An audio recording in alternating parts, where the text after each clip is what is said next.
Hi class, we are entering week 2 of crisis intervention. I was really impressed with your work week 1. There were really in-depth, comprehensive discussion posts. Many of you provided really fruitful comments to your peers, and the ability for many of you to identify a personal crisis that occurred to you or a loved one, or something that you heard about in the media or on TV, and applying all of the things from the first few chapters that you've learned, the concepts, the principles, the different stages of crisis. I was really impressed with most of the papers that were provided. And I know it's a lot of sensitive information that we're sharing, but certainly when we can apply what we've learned through our own crises and stressful circumstances, and how we were able to exhibit some form of healthy coping, we certainly can be a little more available, open, present for others when they're going through something. And if we're going to be doing clinical work for our life or for our career, it's definitely important to be able to balance both our own stressors and be present for others. And so it makes this course much more rich and enjoyable and applicable when we do bring some of our own experiences. So thank you to many of you that have and had the courage to do so. I know it's not easy, but it helps us learn from one another and to build and develop more empathy. So thank you again. Many of you did a great job. So we're moving into week 2. Here we'll be taking a deeper look at some evidence-based interventions that can be beneficial with someone who's undergoing a crisis.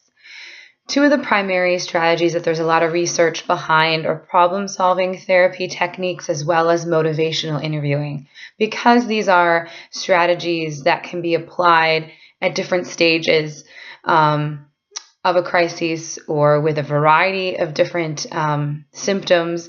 They are beneficial. They're not so long-term approaches. They could be done 1 or 2 times, and there's some evidence behind them. So that's why these are often some of the first you'll hear about in being used in crisis situations, whereas some other theoretical orientations that have several different topics or sessions of treatment or are meant to be in weekly therapy for years, obviously those types of psychodynamic or CBT approaches are really wonderful when you have more than one session with someone.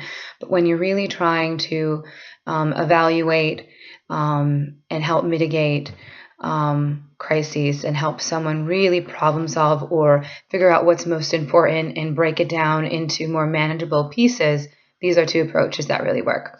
So we'll be focusing on interventions like those. We'll be having you apply that in your paper.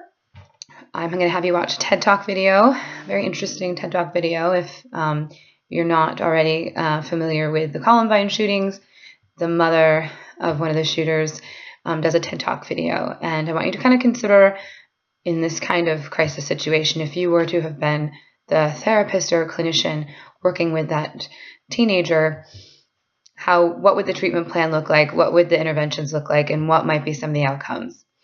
And then you have a discussion post as well. Please stay on top of your material, be timely. There are a lot of, again, strict timelines for when things are due, and I must follow all BAPATH policies.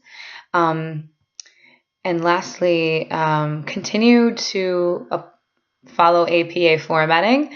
Many of you have been doing really well with that. Just take a look, if you can, at the rubric grading system for every discussion post and every paper before you submit it, because they change a little bit week to week. And you're being asked to include sometimes other resources besides the text and the book. So you just want to be mindful that you're including enough literature to get the most points you can. And sometimes there are other elements of how you're being graded. So please don't forget that. For example, the discussion post, you're also receiving points for responding to other students, things like that. If you have questions, please don't hesitate to email me. Again, I will respond within 24 hours or sooner. And happy reading. I'm also happy to hear many of you are enjoying The Gift of Fear.